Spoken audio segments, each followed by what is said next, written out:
एका लग्नाची दुसरी गोष्ट. ए दिग्या, खायला नाही माचाला दिले ते आंबे. म्हणजे कसा खायचा? अरे रस काढ त्याचा. कसा खायचा काय? या घनामुळे ना आपल्याला काही पण काम करावं लागतंय. बघ ना, आपण त्याला काय शिकवायला गेलो ना आपल्यालाच उलटलं सगळं. हो ना. ठीक आहे, एवढंही काय वाईट नाहीये ना. कोळी चोखायला मिळतं आपल्याला. मला एक सांग, आपण जर का घनामुळे बदलू शकतो तर तो त्याचा निर्णय आपल्यामुळे का नाही बदलू शकत? अरे दादानीच हात टेकले तिथे आपण काय करणार? दादानी हात टेकले, तूही मॅच दिले सोडून. दिग्या, आपल्याकडे अजूनही असा एक प्लेअर आहे जो घनाची विकेट काढू शकतो. तू? मग राधा? नाही नाही नाही, ती आधीच फील्डवर पण आलेली नाही. द ग्रेट माई काळे. माई? ती कशी विकेट घेईल? हीच घेईल. तीच घनाला थांबू शकते अमेरिकेला जाण्यापासून. आणि त्यातून माईला जर का कळलं ना हे सगळं तिच्यापासून लपून ठेवलं होतं तर ती भडकेलच. हे पण माई नको, ती परत आपल्यालाच कामाला लावते राव. माऊनी पण काय काम दिले बघा, आंबे कसले पिळायचे राव. अरे कोणी माझ्या मित्रांनी पाहिलं ना तर चितू येईल रे माझी समाजात, मी असं हसतील मला. जाऊ दे रे, सोड त्या रसाचं. आपल्या पुढचं टास्क खूप मोठं आणि कठीण आहे. घनाला अमेरिकेला जाण्यापासून परावृत्त करायचंच, हुक और क्रुक. माई नको. मागची आठवतं ना मी घनाला किती कन्व्हिन्स केलं होतं माईच्या आग्रहाखातर की विधीपूर्वक लग्न कर, विधीपूर्वक लग्न कर. जमलं की तुला? अरे तेव्हा ठीक होतं, पण आता अमेरिकेच्या बाबतीत खूप सेन्सिटिव्ह झालाय रे तो. मी नुसतं अमेरिकेतलं म्हटलं ना तरी तो हा करून येईल अंगावर माझ्या. ठीक आहे, राष्ट्र संकटात आहे आणि त्यावेळेला छोटी मोठी बलिदानही द्यावीच लागतात. मीच का बलिदान द्यायचं? कारण तू श्रावण बाळ आहेस. कोणी सांगितलं? तू माईला जाऊन हे सगळं सांग, मग तू मला येऊन सांग माई काय म्हणते ते, मग मी तुला सांगेन पुढे काय करायचं ते. मग या सगळ्यात तू काय करणार? मी सल्लागार आहे तुझा दिग्या, मी तुला सल्ले देणार. मग ऐक, तू काय कर, तू स्वतःला सल्ला दे आणि तुझंच ऐक. दिग्या, राज्य करतायस तू? काय सांगतोस? तू माझा अकबर आणि मी तुझा बिरबल. तू या घरातला कर्ता पुरुष आहेस. तू माईला जाऊन हे सांग, तोपर्यंत मी उरलेल्या कोळी चोखतो, रस काढतो. तुझ्यासाठी एक वाटी स्पेशल रस. तुझ्याकडून? माऊकडून. तुझ्या माऊकडून. जो कर सके ना कोय वो माई से ही होय.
कामात नाही आहेस ना राधा? हो आहे. नक्की? दिसत नाहीये? डोळ्यांना जे दिसतं ते नेहमी खरं असतंच असं नाही. मला मान्य आहे की प्रेम आंधळ असतं, पण लग्नानंतर तरी डोळे उघडायला हवेत ना. माझ्या डोळ्यांना आता एकच गोष्ट दिसतीये मानव. कोणती? काम. घाणेरडे चॅक चॅक चॅक चॅक आवाज करू नको. माझं डोकं आधीच आऊट झालंय. आता डोकं आऊट होण्याची नाही, नीट डोक्याने विचार करण्याची वेळ आली आहे राधा. माझी एक मैत्रीण होती. बाप रे, तुला मित्रमैत्रिणी आहेत? कसं काय सहन करतात रे तुला? प्रश्न माझा नाहीये राधा. नाही, मला सहन करणं सोपं आहे, पण संकटांना सामोरं जाणं कठीण आहे राधा. तुझ्यापेक्षा मोठं संकट काय असू शकतं मानव? ओ हजरजबाबी आहे सांगू. नाही म्हणजे एवढ्या टेन्शन मध्ये एवढ्या संकटात सुद्धा तुझी विनोद बुद्धी शाबूत आहे ना राधा. हे तुझं वेगळेपण आहे. ए तुला कळत नाही का रे मला? हा, इतके वेळा मी तुझा अपमान करते तरी परत परत येतोस मला त्रास द्यायला. कारण मला तुझ्याबद्दल काळजी वाटते राधा. हो, माझी जी मैत्रीण होती ना, ती नवऱ्यावर खूप प्रेम करायची. संसारात खूप रमली होती, ती खुश होती. तिने तिच्या मोबाईल मध्ये तिच्या नवऱ्याचं नाव आमचे आहो असं सेव्ह केलं होतं. आणि तिला उत्सुकता होती की माझं नाव नवऱ्याने काय सेव्ह केलं असेल. म्हणून तिने बघितलं तर नवऱ्याने तिचं नाव माय लव्ह असं सेव्ह केलं होतं. पण फोटो दुसऱ्याच मुलीचा होता. ती फ्रस्ट्रेट झाली, डिस्टर्ब झाली. तिला सायकियाट्रिस्ट कडे न्यावं लागलं राधा. ए बघ मानव, तुझ्या मैत्रिणी, त्यांचे नवरे आणि त्यांची अफेअर्स या विषयावर मला काही PhD वगैरे करायचे नाही. सो मला डिस्टर्ब करू नकोस. तू आता इथनं जा प्लीज. तू इथनं जा, नाहीतर मी किंचाळे ना मानव. Okay okay Radha. मला वाटलं नव्हतं राधा तुझा एवढा संताप होईल म्हणून. हम आपके खातिर कहते गए कुछ अनकही बातें, लेकिन आपने जो सुना वो कुछ और था Radha. Do not disturb please.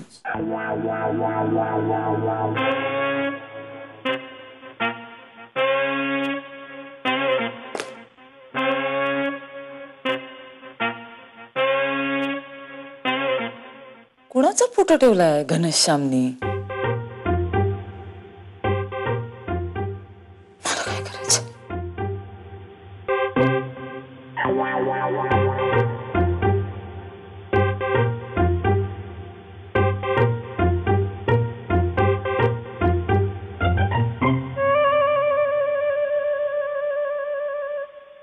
अहो बरं झालं आलात. आधी घनाला फोन करा आणि त्याला म्हणो राधा वाट बघते त्याच्या फोनची. ते मला माझं फोल्डर सापडत नाहीये. अहो आहे तिथेच आहे तो. मला नाही सापडते, तू दे ना. हे बघ काय आणलंय तुझ्यासाठी. काय आहे? अपूर्वाई क्लबची मेंबरशिप. काय? अपूर्वाई क्लब म्हणजे यात काय असतं माहितीये का, सुरुवातीला मेंबर होण्यासाठी पैसे भरायचे आणि नंतर दरमहा थोडे थोडे पैसे भरत राहायचे. म्हणजे मग आपल्याला पॉइंट्स मिळतात आणि त्या पॉइंट्सच्या आधारावर आपण फिरायला जाऊ शकतो. म्हणजे 4 पॉइंट्स मिळाले तर गोवा, 8 पॉइंट मिळाले तर मलेशिया. काय तुम्ही म्हणताय मला काही कळत नाहीये. मी काय सांगते तुम्हाला, राधा घनाच्या फोनची वाट बघतीये. अगं यात न कळण्यासारखं काही नाहीये. थोडक्यात काय, आपण दर 6 महिन्यांनी फिरायला जाणार. फिरायला? त्याच्यासाठी एवढे पैसे घालायचे? अहो आता तर केरळला जाऊन आलो ना आपण. अगं त्यामुळे तर मला ही कल्पना सुचली. लग्न झाल्यानंतर तुम्हाला नेहमी म्हणायचीस आपण कुठेतरी फिरायला बाहेर जाऊया, आणि मी त्याच्याकडे सपशेल दुर्लक्ष करायचो. पण केरळला जाऊन आल्यानंतर मला जाणवलं की आपल्या दोघांसाठी एकत्र फिरायला जाणं किती आवश्यक आहे. अगं जगामध्ये खूप सुंदर सुंदर जागा आहेत. कुठं पाहिलेत आपण त्या? म्हणजे आयुष्यातला तेवढा वेळ आपण वायाच घालवलाय की. अहो हे तुम्हाला सगळं आत्ता कसं सुचतंय? घरात आता महत्वाचा प्रश्न कुठला आहे? घना तूच बघ. आता समजा आपण केरळला न जाताच घनाचं हे अमेरिकेचं प्रकरण माझ्या कानावर आलं असतं, माझी केवढी चिडचिड झाली असते की नाही. पण आता केरळला जाऊन आल्यानंतर माझ्यात बदल झाला. मी शांत झालो.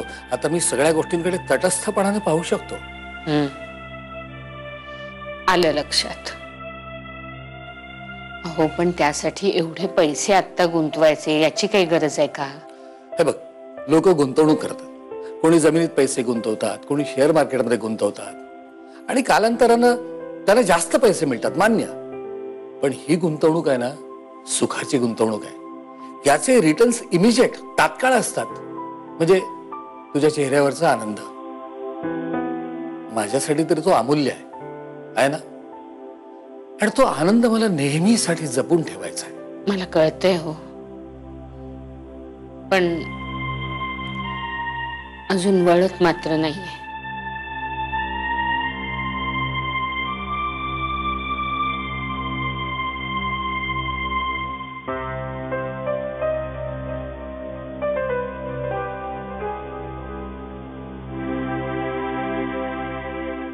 हाय.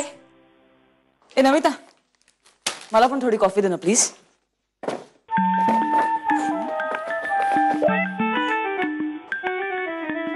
अगं खूप गर्दी होती तिकडे. मला वाटलं की लवकर संपेल. एक मिनिट. काय करतेस तू सोनिया? हे शॉपिंग हो तुझ्यासाठी. हो हे पण हे पुरुषांचे शर्ट्स आहेत राधा. हो ना. मग मी घालेन का हे? मुळात प्रश्न चुकीचा आहे ना. कोणासाठी केली आहे ग शॉपिंग? सोनिया कॉमन सेन्स आहे. हे पुरुषांचे कपडे मी कुणासाठी घेणार? तुझ्या जीजसाठी, घनश्यामसाठी. हो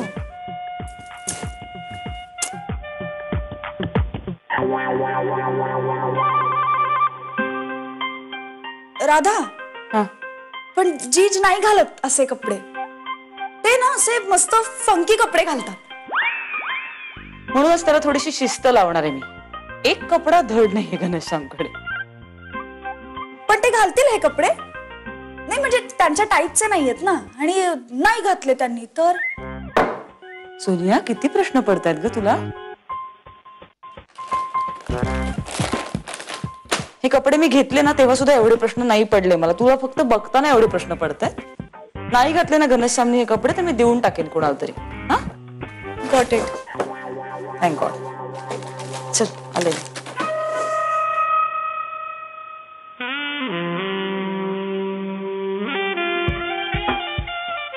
ज्याच्यासाठी घेतले त्यालाच देशील ना. अगं खूप. खरं बोलतोयस? अगं हो, मी खोटं का बोलेन? खूप खरं सांगतोय. मी तुला ना खूप मिस केलं. त्यातून तुझ्यापासून मी 2 दिवस दूर होतो. त्यात माझा फोनही पाण्यात पडला. मी तुला कॉन्टॅक्टच नाही करू शकलो. खरं सांगतोय मी. मी खूप अस्वस्थ झालो होतो ग. तेव्हा मला जाणवलं खूप की मला ना तुला आतून भेटायची इच्छा होती. तुला माझं इन्स्पिरेशन आहे. तू आहे ना माझा सोनचाफ आहे. हसू नको. तुला कळतंय का मी काय म्हणतेय? समजतंय की. काही समजत नाहीये तुला. प्रभात, मला असं वाटलं की आता आपल्यातलं सगळं संपलं. अरे ए रेडी, असं काय बोलते? आपल्यातलं संपलंय वगैरे? हा तू जर मला सोडून गेलीस ना तर मी मी मी मी मी बालब्रह्मचारी राहीन ना. काय असेल? मी बालब्रह्मचारी राहीन.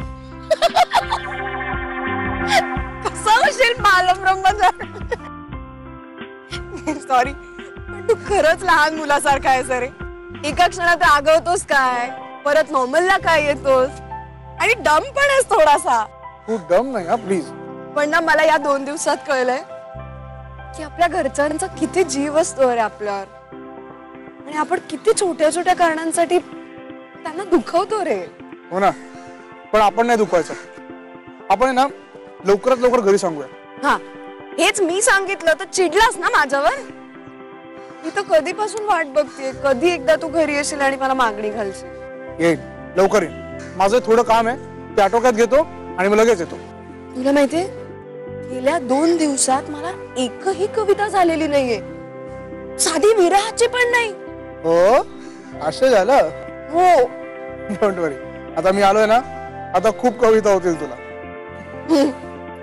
मला असं वाटतं की मला आता परत कविताच पुरायला लागली. म्हणजे चारकोलच्या अंधुक अस्पष्ट रेषा कागदावरती गडद गडद होत जातील, आणि मग एक मस्तपैकी चित्र उमटायला लागेल कागदावर.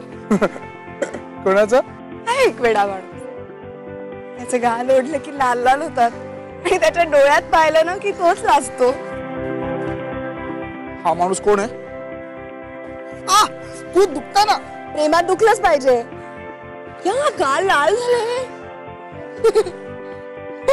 तू लाजतोस? नाही लाज नाही. हो गप ना. लाजतोस तू. गप ना. ओ सॉरी. हा इकडे पण संधी आहेत. आम्ही थकलो. आता तुम्हीच बघा समजावून. मी काय समजवणार? तुम्ही काही समजवा. एका लग्नाची दुसरी गोष्ट. माझ्या दारी पिंगा. झिंग चिक्का झिंग चिक्का. एका लग्नाची दुसरी गोष्ट. सुख घाली माझ्या दारी पिंगा.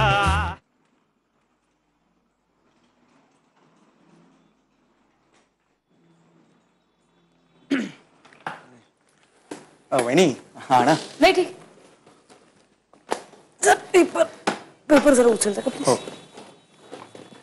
थँक्स. कपडे आहेत घनश्यामचे सगळे? हो. बरं झालं तुम्ही सांगितलं जायला वेळ आहे म्हणून. म्हणजे नवीन कपडे घेता आले ना, नाही तर जुने द्यायला लागले असते. हो. घनश्यामला सांगा मी घेतलेत म्हणावं कपडे नवीन. बर. नाही तर त्याला वाटेल की कोणाचे कपडे पाठवलेत असे. आणि त्याला सांगा की फोन कर मला एखादा, म्हणजे साईज बरोबर आहे ना कपड्यांचा ते मला कळेल. वहिनी तुमचा निरोप नक्की देतो घनाला. थँक्स. एक 5 मिनिटं थांबा, आई एक डबा घेऊन येतात तर. नाही वहिनी प्लीज, काहीच घाई नाहीये. आपला वासू आहे ना ऑफिस मधला, ऑफिसमध्ये वासू आहे. तुम्ही सांगितलं मला सकाळी वासू. सांगितलं का मी तुम्हाला? हा तो वासू आहे. उद्या सकाळी फ्लाईट आहे त्याचं. टेक ऑन टाइम, काहीच प्रॉब्लेम नाहीये. बाकी वहिनी I am very happy for घना. इतकी वर्ष प्रयत्न करतोय तो, म्हणजे माझ्या समोर त्याने एफर्ट्स घातले आता सगळे. माझ्या मते ही आयुष्यातली त्याच्या अत्यंत उत्तम अशी ऑपॉर्च्युनिटी आहे. शेवटी वहिनी इथे ठेवलंय काय? सगळं तिथे आहे. पर्क्स, हेवी पॅकेज, कम्फर्ट सगळं तिथे आहे. इथे काय करप्शन, स्कॅम्स. तेच तर. त्याला कोण सांगणार ना, पण त्याला कोण सांगणार? ठेवा ना डबा. हा इकडे पण संधी आहेत. आम्ही थकलो आता तुम्हीच बघा समजावून. मी काय समजवणार? तुम्ही काही समजवा. असं कसं? आपण आता बोललोय ते समजावा ना तुम्ही हवं तर.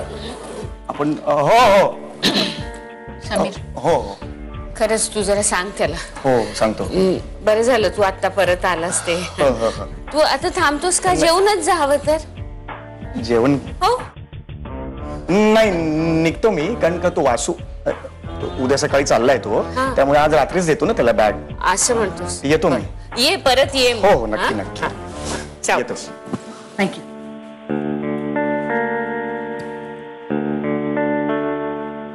काय म्हणत होता ग तू?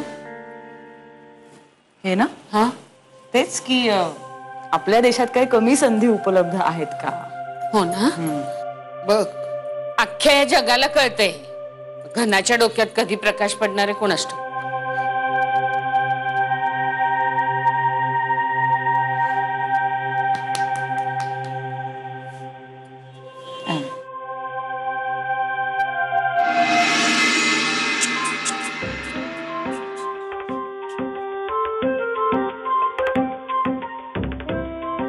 कोणाचा फोटो बना?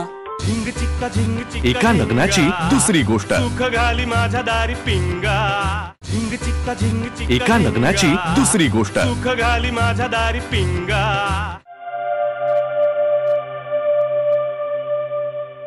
समीर येऊन गेला बर का. घनाची बॅग घेऊन गेला तो. आणि राधाने ना घनासाठी खास शॉपिंग केलं. नवीन कपडे घेतलेत त्याच्यासाठी. अहो मला ना राधाच्या मनात नेमकं काय आहे ते कळत नाही हो. कारण समीरला ती म्हणाली की तुम्ही जरा समजावा घनाला, इथे काही कमी ऑपॉर्च्युनिटीज नाही आहेत. एक नक्की, कुहू नॉर्मलला आली नाही फार बरं झालं. खर तर आपण पेढेच वाटले पाहिजेत. पोरगी बिचारी एवढी रुसून बसली होती, तिची समजूत कशी काढावी हेच मला कळत नव्हतं. हो ना, कुणालाच समजत नव्हतं. पण राधाने समजूत काढली की नाही तेव्हा कळी खुलली तिची. काय ना हो, कुहूच्या बरोबरीचं कोणीतरी आलं ना घरात, ते फार बरं झालं. हो पण कुहूला काय झालं होतं तू विचारलंस का? हो विचारलं की, पण तिने जे सांगितलं ते मला काही कळलं नाही. काय पायात काटे रुतलेत, केसात गुंता झालाय आणि मोगऱ्याचा सुवास हरवलाय, म्हणजे काय मला काही कळलं नाही. पण राधाशी काय ते मनातलं बोलली ती. हा, कुहू राधाशी मनातलं काय बोलली ते जाणून घेतलंस का? ते सांगते तुम्हाला नंतर.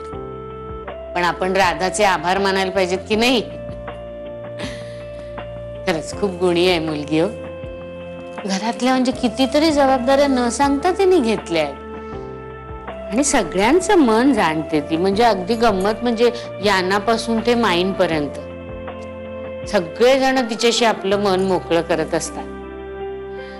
उल्काचं आणि तिचं सुद्धा छान जमतं राधाचं. सगळ्या घराला अगदी सवय लागली आहे राधाच्या इथे असण्याची. उद्या तिच्या वाचून कसं होणार आपलं? मला आठवलं, मला भूक लागली आहे. जेवण तयार असेल ना? मला समजतंय, मला हा विषय काढूच द्यायचा नाही असं तुम्ही ठरवलेलं आहे.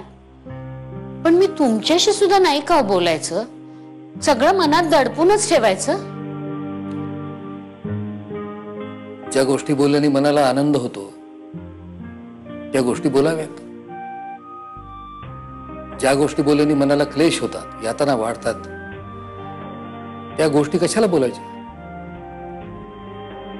कुहू नॉर्मलला आली, हा आनंद आता माझ्यासाठी लाख मोलाचा.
काय चाललंय माझं? घनश्यामने स्वतःच्या कपाटात कुणाचा फोटो ठेवावा हा सर्वस्वी घनश्यामचा प्रश्न आहे. माझा काय संबंध? मी काय एवढी अस्वस्थ होती?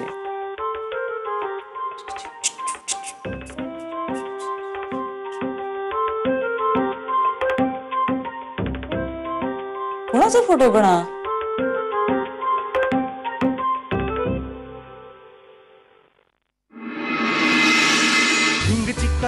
एका लग्नाची दुसरी गोष्ट. सुख घाली माझ्या दारी पिंगा.